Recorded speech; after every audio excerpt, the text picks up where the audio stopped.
আর এই চ্যানেলগুলোকে প্রত্যেকে সাবস্ক্রাইব করবেন। আমাকে যারা ভালোবাসেন, এখানে যতগুলো চ্যানেল আছে বা এই ভিডিও যারা ছাড়বে, আমি অনুরোধ করব এদেরকে সাবস্ক্রাইব করবেন, এদের পাশে থাকবেন, এদেরকে আর্থিক সহযোগিতা করবেন।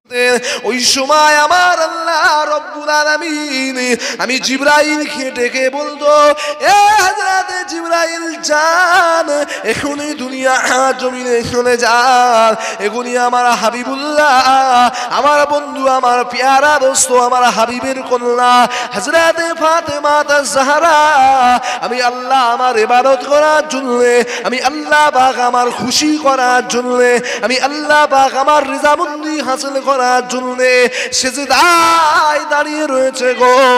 এ হযরত জিবরাইল যান, আমার ফাতেমার কণ্ঠটা গিয়ে আপনি ধরবেন, ফাতেমা সূরাটা আপনি ধরে নেন, ফাতেমার গলার কণ্ঠটা আপনি ধরে ইমামে হাসান ইমামে হুসাইনের দোলনাটা দোলা দেবেন আর ফাতেমার কণ্ঠটা ধরবেন। কেননা ফাতেমার কণ্ঠ যখন তারা পেয়ে যাবে, ইমামে হাসান হুসাইন আর কান্নাকাটি করবে না। ইয়া রাসূলুল্লাহ, হাবিবাল্লাহ, আমি আল্লাহ পাকের নূরের মালাইকা ফেরেশতা হওয়ার পরে, হযরত জিবরাইল আমিন হওয়ার পরে আপনার বেটি ফাতেমা তাজ-জোহরা রাদিয়াল্লাহু তাআলা আনহাকে বড়ই ভালোবাসি, বড়ই পিয়ার করি, বড়ই মহব্বত করি। কেননা আপনার সাইয়্যিদাতুন নিসায়ে আহলিল জান্নাহ, আপনার ইমাম হাসান হুসাইনকে বড় ভালোবাসি, বড় মহব্বত করি। কিন্তু ইমামে হাসান ইমামে হুসাইনকে আমার বড়টা কোলে নিতে মন চায়। ইয়া রাসূলুল্লাহ, হাবিবাল্লাহ, আমি কোলে নিতে পারি না, কেননা আল্লাহ পাকের অর্ডার ওই সময় ছিল না। আমি ফাতেমার কণ্ঠটা ধরে আওয়াজ দিতাম, ফাতেমা সূরা ধরে দুই ভাইয়ের খাই খিদমত করতাম, দুই ভাইকে তুলনা দিতাম।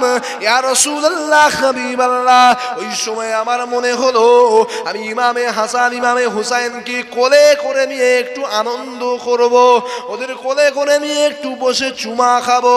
ইয়া রাসূলুল্লাহ, হাবিবাল্লাহ, কিন্তু আমি জিবরাইলের মনে হলো আমি এইভাবে আনন্দিত করব, কিন্তু আমি সুযোগ পেলাম না গো। এ যুবকেরা, আব্বারা, তরুণেরা, হযরত জিবরাইল আমিন আলাইহিস সালাম বলেছিল, ইয়া রাসূলুল্লাহ, হাবিবাল্লাহ, আমি চিন্তা করলাম হযরত ফাতেমা আল্লাহর ইমামে হাসান হুসাইনকে কি করে কোলে নেব। তাই মসজিদুন নববী শরীফে চলে এসে দেখলাম হযরত ইমাম হাসান ইমামে হুসাইনের সঙ্গে আপনার সাহাবী হযরত দাহিয়া কালবির বড় মহব্বত, বড় ভালোবাসা। এই জন্য আজকে মদিনা মসজিদুন নববী শরীফে ইমামে হাসান ইমামে হুসাইনকে কোলে করে নেবার জন্য আমি দাহিয়া কালবি সাহাবীর সূরা ধরে মদিনার নববী শরীফে এসে হাজির হয়ে গেছি। জোরে হবে না?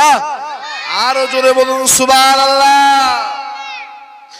হুজুর, আপনি শুধু ওদেরকে ভালোবাসেন না, আমার নবী পাক 1 তারিখে ইমামে হাসান হুসাইনকে নিয়ে যখন ইমামে হাসান হুসাইন বলেছিল, নানা যান আমরা ঘোড়া চড়বো, ঘোড়া। আমার নবী পাক বলেছিল, নানা যান আমি তোমাদের ঘোড়া এনে দিতে পারবো না, তবে আমি তোমার নানা, তোমাদের জন্য ঘোড়া হচ্ছি। জোরে বলুন সুবহানাল্লাহ। কোন বাচ্চা? আল্লাহ নবী, নূর নবী, হায়াতুন নবী, জিন্দা নবী, নবী আমার দোনো জাহানের সুলতান, তার পিঠের উপরে ইমামে হাসান ইমামে হুসাইন রাদিয়াল্লাহু তাআলা আনহু দুই ভাই খেলা করতেন। আল্লাহ পাক 1 তারিখে বলে পাঠালেন, জিবরাইল যান আমার হাবিবকে গিয়ে জিজ্ঞাসা করে, হাবিব কাদেরকে নিয়ে খেলা করছে? না আল্লাহ আমার নাতি ইমামে হাসান ইমামে হুসাইনকে নিয়ে খেলা করছি, একটু হাসি খুশি করছি। আল্লাহ বলে, হাবিব আপনি শুধু একাই ইমাম হাসান হুসাইনকে ভালোবাসেন না, আমি আল্লাহ ওই বাচ্চাদেরকে ভালোবাসি। জোরে বলুন সুবহানাল্লাহ। হাবিব আপনার ইমামে হাসান ইমামে হুসাইনকে আল হাসাইন ওয়াল হুসাইন সাইয়্যিদুস শাবাব আহলিল জান্নাহ, আল হাসাইন ওয়াল হুসাইন সাইয়্যিদা শাবাব আহলিল জান্নাহ। আপনার ইমামে হাসান ইমামে হুসাইনকে আল্লাহ জান্নাতি নওজওয়ানদের লিডার আল্লাহ করেছে। জোরে বলুন সুবহানাল্লাহ। অর্থাৎ ইমামে হাসান হুসাইন জান্নাতের যুবকদের সরদার। তারা যাকে মনে করবে জান্নাতে রাখবে, আর তারা যাকে মনে করবে না জান্নাত থেকে বার করে দেবে, ছাঁটাই করে দেবে। আজকে যারা এজিদের পক্ষে কথা বলে, সে আলেম হুজুর হযরত মাওলানা পীর সাহেব পীরজাদা, বেঈমান পীরজাদা, বেঈমান পীর সাহেব, মুনাফিক পীরজাদা, মুনাফিক পীর সাহেব দাদা, এরা মুখে বলে ইমাম হাসান হোসেনের মহব্বত করি, অথচ যারা আজকের জামানার জালিম শাসক, যারা বলে ওয়াকফ সম্পত্তির বিরুদ্ধে যদি আন্দোলন করো তার কাছে সবচাইতে বড় দুশমন আমি তৈরি হব, যাদের অদৃশ্য হাতের দ্বারাই মসজিদ মিটে যাচ্ছে, মাদ্রাসা মিটে যাচ্ছে, নবীর ঘরকে মিটিয়ে দিচ্ছে, খানকা মিটে যাচ্ছে, ঈদগাহ মিটে যাচ্ছে, দরগা মিটে যাচ্ছে, তাদেরকে একদল চড়িচাড়া পীরজাদা দুটো লাল লাইটের আশায়, দুটো ব্লু লাইটের আশায়, সামনে দুটো গাড়ি পিছনে দুটো গাড়ি থাকবে, আর আমরা মুসলমান জাতিকে কমকে জাহান্নামের দিকে ঠেলে দেবো। এরা আজকে এজিদদের দালাল। এই এজিদি পীরজাদা, এজিদি পীর সাহেব, মুনাফিক বেঈমান পীরজাদা পীর সাহেবদের যারা সাপোর্ট করবে এরাও জাহান্নামায় যাবে।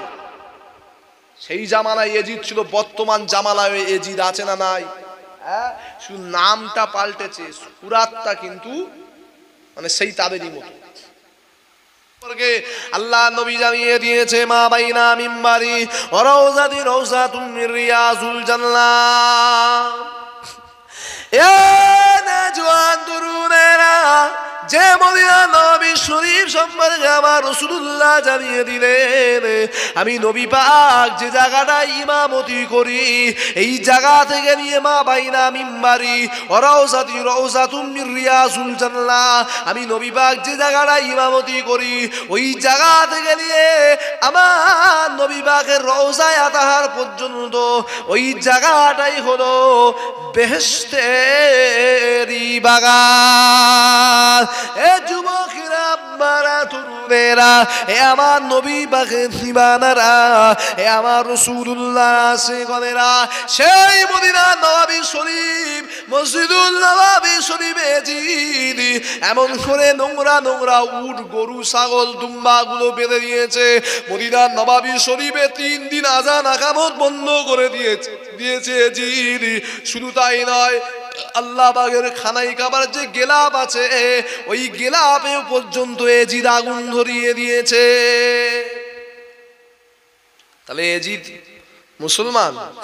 হ্যাঁ, যে আজান বন্ধ করে দেয়, যে আল্লাহর খানাই কাবায় গেলাপে আগুন ধরিয়ে দেয়, যে মসজিদুন নববী শরীফকে হালাল করে দিয়েছিল 3 দিনে, নামাজ আযান আকামত বন্ধ করে দিয়েছে, মুসলমান হতে পারে না। এরা হলো বেঈমান। আর এজিদকে একদল মোল্লা মলি সাহেব আছে, এজিদের দরদেদের উতলে ওঠে। মোবাইলে দেখবেন একজন মুনাফিক মুসলমান বলছে এজিদও জান্নাতে যাবে, বলে এজিদ ইমামে হুসাইনের শহীদের পিছনে এজিদের হাত নাই। কিন্তু ওলামায়ে আহলে সুন্নাতুল জামাত বলছে ইমামে হুসাইনকে শহীদের পিছনে এজিদের হাত ছিল। এজিদ ঘোষণা করেছিল, এজিদ ডাইরেক্ট কোন দেখবেন যখন কোনো মার্ডার হয়, কেউ কি ডাইরেক্ট মার্ডার করে না লোক দ্বারাই করে, কিন্তু যখন ওকে ধরা পড়ে তখন এর পিছনে মাস্টার মাইন্ড কে আছে ধরতে পারে না। ঠিক ওই রকম এজিদ তো নিজে মারেনি, কিন্তু এজিদের লোক লস্কররা তারা ইমামে হুসাইনকে সানানা বিন আনাস শয়তান শহীদ করেছিল। ঘটনা বলছি শুনেন। এমন সময় ওই এজিদ এর পিছনে জড়িত কিভাবে, মারওয়ানকে পাঠিয়েছে, যাও ইমামে হুসাইন যেন আমার হাতে বায়াত নেয়। ইমামে হুসাইন বলেছিল, আমার তো এজিদকে বায়াত নিতে আমার অসুবিধা নাই, কিন্তু এজিদ যদি তওবা করে, জালিম শাসক, সে যদি তওবা করে যে আমি আর গান বাজনা, মদ, সারাবি, গুন্ডামি, রাহাজানি করব না, আমি আর মানুষের উপর জুলুম করব না, অত্যাচার করব না, আমি এই যে সমস্ত কাজগুলো করেছি এ থেকে তওবা করছি, আমি ইমামে হুসাইন আমার এজিদের হাতে বায়াত দিতে অসুবিধা নাই। কিন্তু ইমামে হুসাইন যদিও তওবা না করে, ইমামে হুসাইন বায়াত নেবে না। মারওয়ান বিন হাকাম মারওয়ান ছিল আমার নবী পাকের মহাব্বতের সাহাবী, মারওয়ান ছিল মহাব্বতের আমার নবীর প্রেমিক। তাই ইমামে হুসাইনকে দাওয়াত করে মেহমান হিসাবে বোঝাচ্ছে, ভাই আপনি এজিদের বর্ষতা স্বীকার করে নেন, তার হাতে বায়াত নিয়ে নেন। ইমামে হুসাইন বলেছিল, ইমামে হুসাইন জান দোয়া পছন্দ করে, হাত মেলানো পছন্দ করে না। আর বর্তমান জামানায় দেখবেন মোল্লা মলি সাহেবরা হাত মেলাচ্ছে ঘন ঘন, এরা হাত বাঁচাতে পারছে না, তাই এরা জান বাঁচাবে কি? এরা হাতটাকে বাঁচাতে পারেনি, এই জন্য এই হাত যাত্রার হাতে দোয়া যাবে না, হাত দিলি জাহান্নামে যেতে হবে। ইমামে হুসাইন ওখান থেকে সরে আসলো। মুসলমানের ছেলেমেয়েরা, আম্মারা, তরুণেরা, অনেক বড় ঘটনা। ইমামে হুসাইন রাদিয়াল্লাহু তাআলা আনহু ওখান থেকে মক্কা শরীফে চলে গিয়েছিল। নানাজানকে সালাম দিলেন, নানাজানকে আখেরি সালাম দিয়ে বিদায় নিয়ে মক্কা শরীফে চলে গেল। আল্লাহ নবী সাহাবা হুজুরদেরকে সঙ্গে নিয়ে আলোচনা করতে লাগলেন। এ যুবকেরা, আম্মারা, তরুণেরা, আল্লাহ নবী নূর নবী সাহাবারা হযরত ইমামে হুসাইনকে বলেছিল, হুজুর আপনি এমন করে কুফা নগরীতে যাবেন না গো, কেননা ওরা হলো মুনাফিক, ওরা আপনার খালু আব্বাজান হযরত উসমান গনি রাদিয়াল্লাহু তাআলা আনহুকে শহীদ করে দিয়েছে, ওরা আপনার আব্বাজান হযরত আলী রাদিয়াল্লাহু তাআলা আনহুকেও শহীদ করে দিয়েছে। হুজুর আপনি যাবেন না গো, হুজুর আপনি কুফায় যাবেন না। কিন্তু ইমামে হুসাইন তখন তো মুসলিম বিন আখিলকে পাঠিয়ে দিয়েছিল। মুসলিম বিন আখিল যখন কুফা নগরীর জমিনে গিয়েছিল, কোন রাতে আছে 10,000, কোন রাতে আছে 30,000, কোন রাতের ভিতরে লেখা আছে 60,000-এরও বেশি কুফাবাসীরা ইমানে এমন করে হযরত ইমাম মুসলিম বিন আখিলের হাতে বায়াত নিয়েছিল। এ যুবকেরা, আম্মারা, তরুণেরা, হযরত মুসলিম বিন আখিল রাদিয়াল্লাহু তাআলা আনহু এমন করে এই অবস্থাখানা দেখে হযরত ইমামে হুসাইনকে একটা চিঠি পাঠিয়ে দিল, ভাই হযরত ইমামে হুসাইন আপনি আমাদের কাছে চলে আসেন, এখানে কুফাবাসীরা আপনার জন্য অপেক্ষা করতে লেগেছে গো, হুজুর আপনি আসলে আপনার হাতে তারা বায়াত গ্রহণ করবে। এ যুবকেরা শুনে রেখে দাও, জেনে রেখে দাও গো।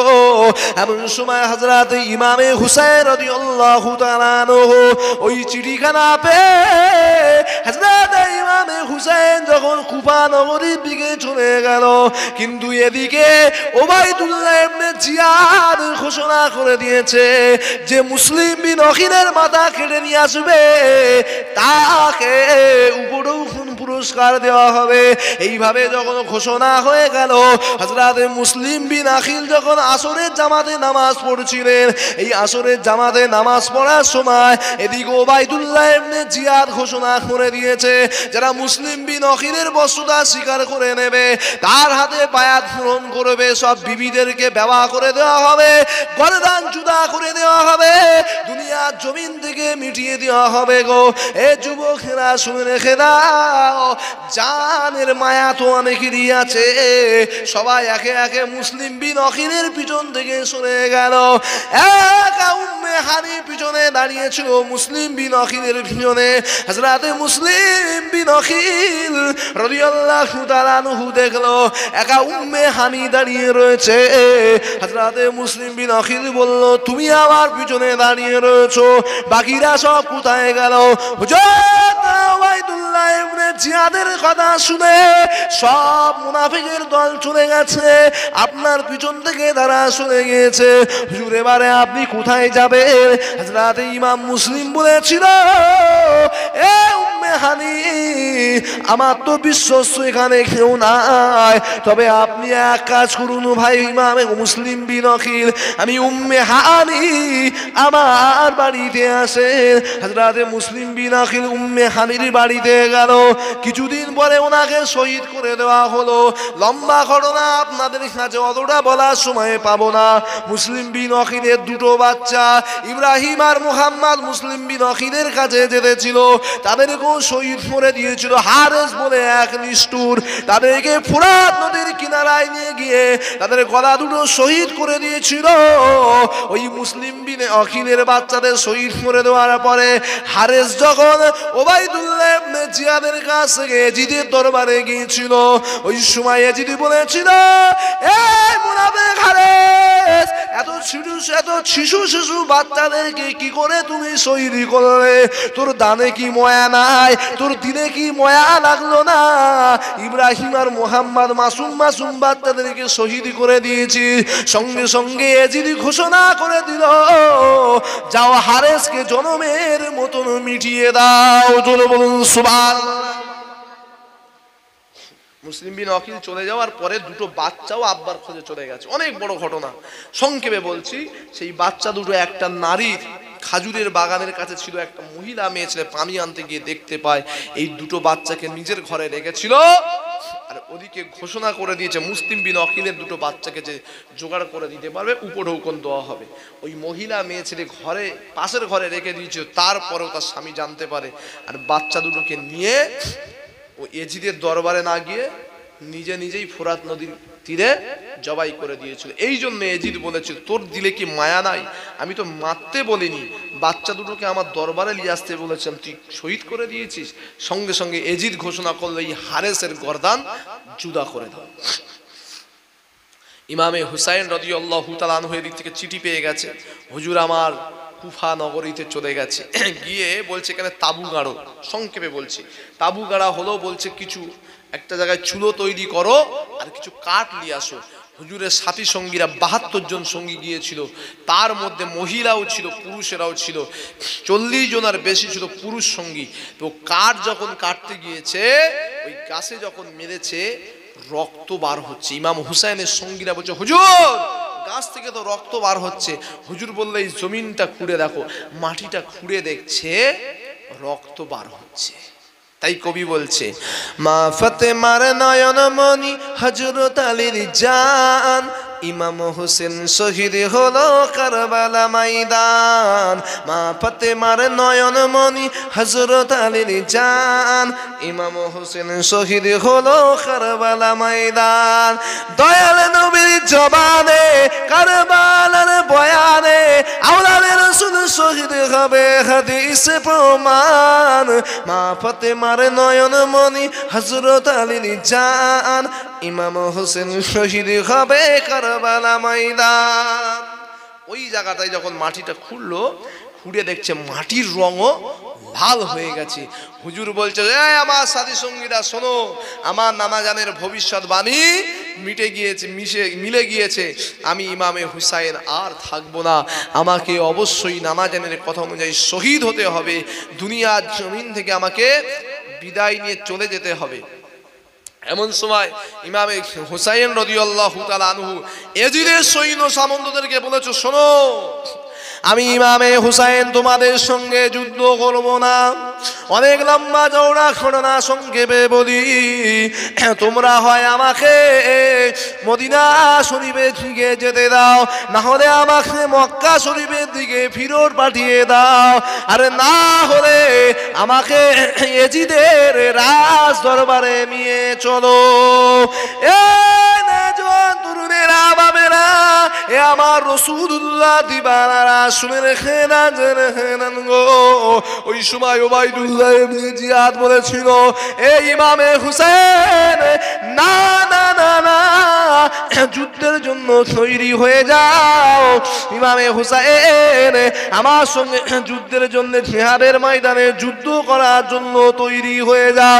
এ যুবকেরা, আব্বারা, তরুণেরা, এ আমার রাসূলুল্লাহ দিবানারা, এ আমার রাসূলুল্লাহ সেগণেরা শুনে রেখে দাও। ওই সময় ইমামে হুসাইন ৭২ জন সাথী সঙ্গীদের বলেছিল, এ আমার সাথী সঙ্গীরা, তোমাদের উপরে তো এজিদের রাগ নয়, এজিদের রাগ হলো আমি ইমামে হুসাইন, আমার উপরে এজিদের রাগ। তোমরা এজিদের উপরে জুলুম করো না গো। এজিদিকে তোমরা দুনিয়ায় এজিদের রাগ আমার উপরে, তোমাদের উপরে রাগ নাই। যাও তোমরা ফিরে চলে যাও।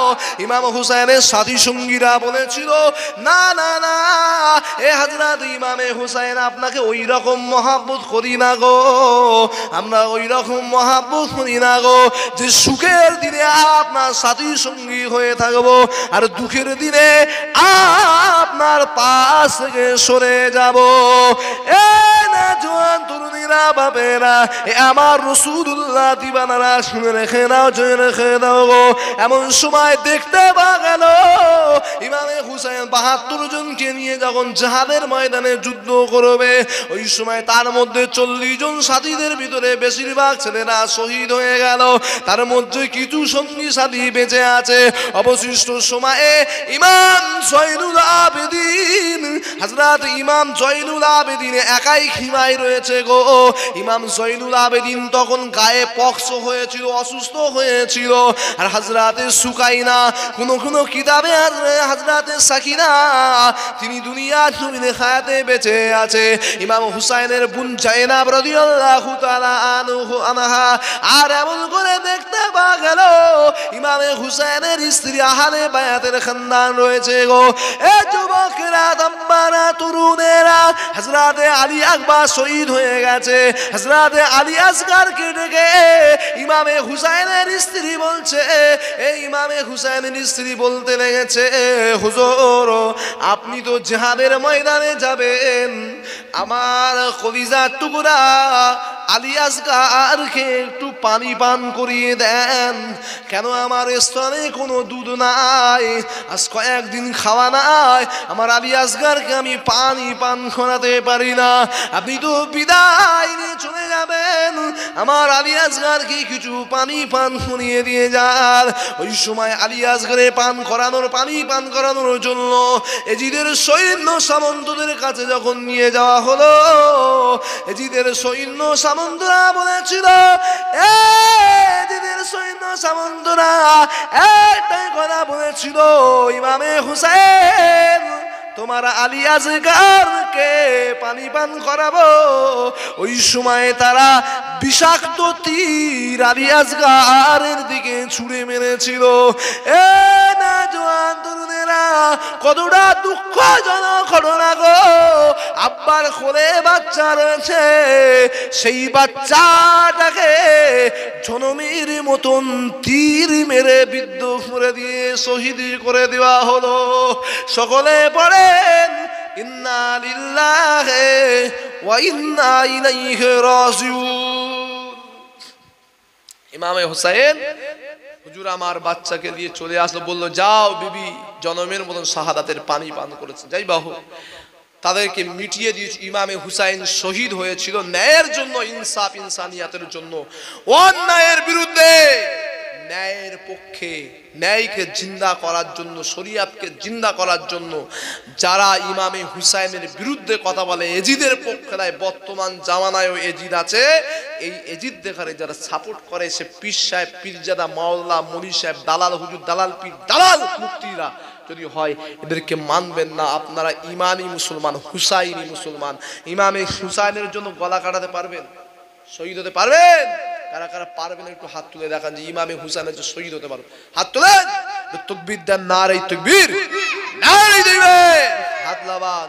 তার জন্য যদি জীবন দিতে হয় দেবো, তথাপিও এজিদদের সাপোর্ট করব না, নবীর খানদানের পক্ষে থাকবে। আমি বলতে চাইছি, ইমামে হুসাইন ন্যায়ের জন্য লড়াই করেছেন। তিনি নামাজ পড়তে গিয়ে ইন্তেকাল হয়েছিলেন, অনেক লম্বা ঘটনা।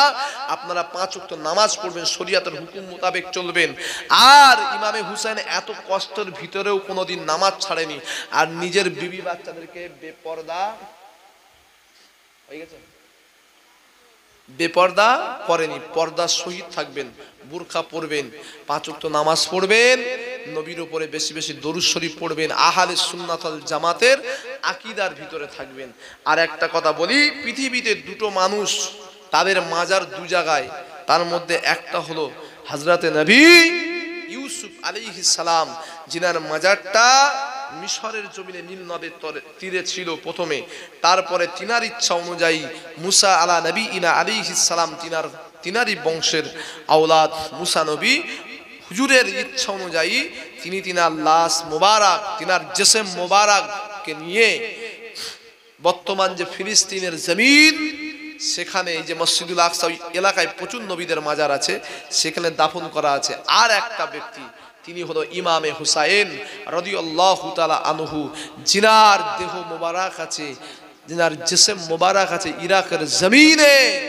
আর সির মোবারক ছিল যে জায়গাটার নাম সুকে হামিদি বলা হয়, ওই জায়গাটা কিন্তু যখন ইহুদিরা দখল করেছিল মসজিদুল আল আকসা, ইহুদিরা দখল করার পরে তৎকালীন মিশরের গভর্নমেন্ট বলেছিল যে আমাদের ইমামে হুসাইন হুজুরের সের মুবারক ওখানে আছে, এটাকে তোমরা এই জায়গায় বিয়াদবি করবে না, অবশিষ্ট সময়ে ইমামে হুসাইনের মাথাটা আমাদের কাছে ফিরিয়ে দাও।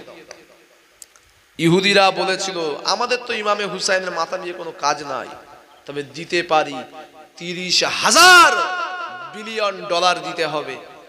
তৎকালীন মিশরের গভর্নমেন্ট 30,000 বিলিয়ন ডলার দিয়ে ইমামে হুসাইন হুজুরের মাথা মুবারকটাকে তুলবে।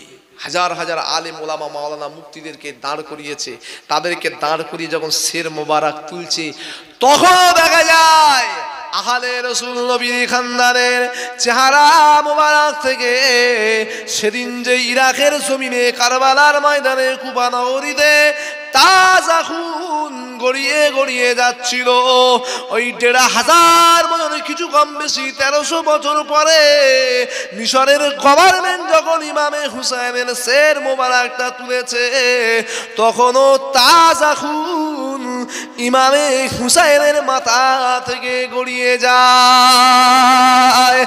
এ না জওয়ান তরুণেরা, তাই আপনাদের কাছে কোরআনের আয়াতে আমি বলেছিলাম ওয়ালা তাকুলু লিমান ইকতালু ফি সাবিলিল্লাহি আমওয়াত বাল আহিয়াউ ওয়ালাকিন লা তাশউরুন।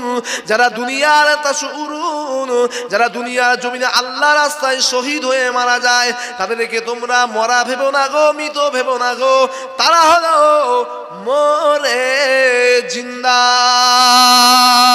এই জন্য ইমামে হুসাইনের লাশ মোবারকের দেহ এমন করে সের মোবারককে 30,000 বিলিয়ন ডলার দিয়ে আজও মিশরের গভর্নমেন্ট ইমামে হুসাইনের সের মোবারকটা নিয়ে মিশরের যে সবচাইতে বড় ইউনিভার্সিটি জামে আল আজহার ইউনিভার্সিটি রয়েছে, ওই ইউনিভার্সিটির পাশে মসজিদ আর ইউনিভার্সিটি, এই মিডিল পজিশনে আল্লাহ নবী নওয়াসায়ে রাসূল ইমামে হুসাইনের সের মোবারক কবর দুয়া আছে।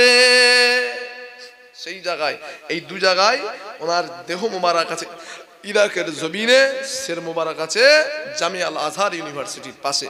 তারা ছিল নবীর প্রেমিক। আমি বলতে চাইছি দুনিয়ার জমিনে জিক্রে ইমামে হুসাইন করছেন, ইমামে হুসাইনকে সত্যি যদি আপনারা মহাব্বত করেন, 5 ওয়াক্ত নামাজ পড়বেন, পর্দার সহিত চলবেন, আর অন্তরে মহাব্বত করবেন, জানের থেকে জান দিয়ে মহাব্বত করবেন, তাহলে ইমাম হাসান হোসেন হলো জান্নাতি নওজওয়ানদের কি লিডার, আর মা ফাতেমা সাইয়্যিদাতুন নিসায়ে আহলিল জান্নাহ, তিনি হলো নারীদের সরদারিনী জান্নাতে।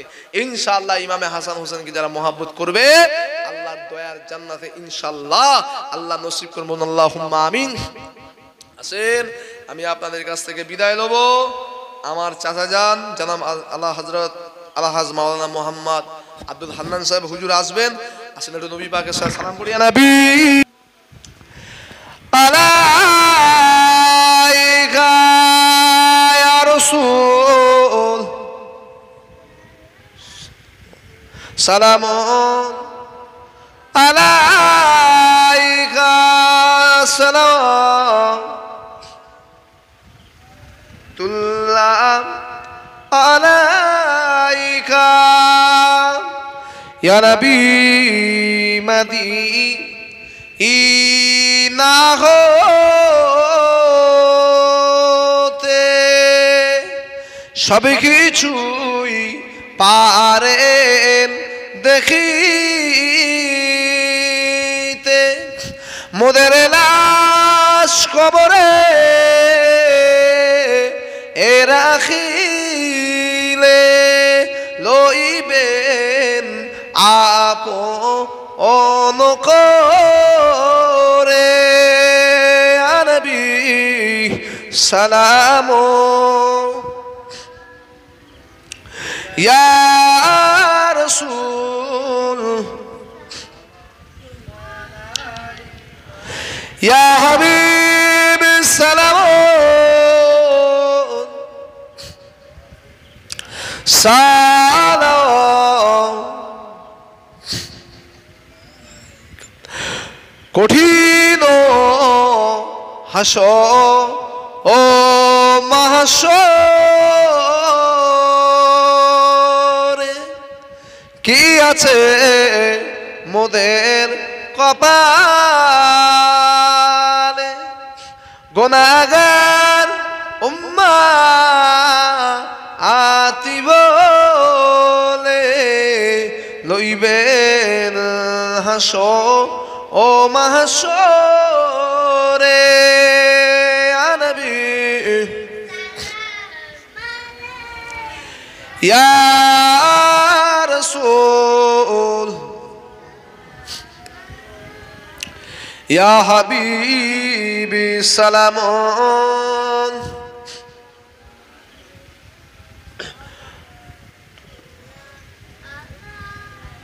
ইয়া নবী নামো ও পিয়ার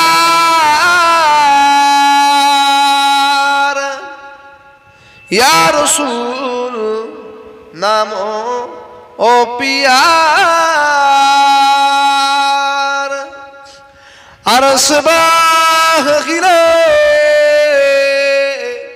পুকারা सज पैगंबर खाए हमारा या नबी या रसूल सलाम सालवातुल्लाह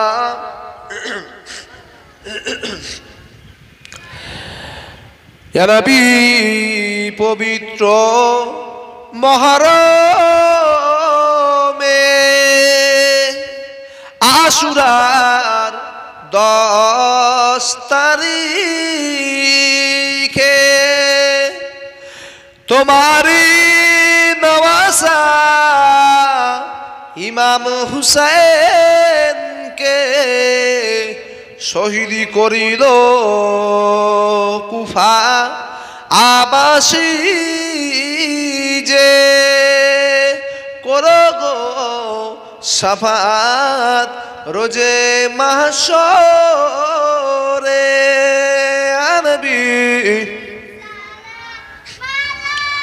ইয়া রাসূল সালাম ইয়া হাবিব সালাম আলাইকা সালাওয়াতুল্লাহ আলাইকা সকলে বসে রব্বি সাল্লাল্লাহু আলা আলি সাইয়্যিদিনা মাওলানা মুহাম্মদ একটু তাকবীর দেন নারে তাকবীর সবাই মিলে তাকবীর দেন নারে তাকবীর আমাদের ছোট হুজুর পীর কেবলা রহমাতুল্লাহ আলাইহির পোষ্যপুত্র জনাব মাওলানা আব্দুল হান্নান সাহেব হুজুর আর হুজুর দেবেন নারে দিলে সিলসিলায়ে মুজাদ্দিদুল জামান সিলসিলায়ে আবু বকর সিদ্দিকী আজকের 10ই মুহররম আশুরার দিনে আমার বড় ভাইজানের বাড়িতে মহান ইসারে সওয়াব আজকে লাইলাতুল আশুরা ইমামে হাসান ইমামে হুসাইন রাদিয়াল্লাহু আনহুমা হুজুরদের উদ্দেশ্যে মাহফিল নারে দিলে সিলসিলায়ে মুজাদ্দিদুল জামান সকলে বসে যান আমা আলাইনা ইল্লাল বালাগ আখির দাওয়ানা আলহামদুলিল্লাহি রাব্বিল আলামিন দরুদ শরীফ আল্লাহুম্মা সাল্লি আলা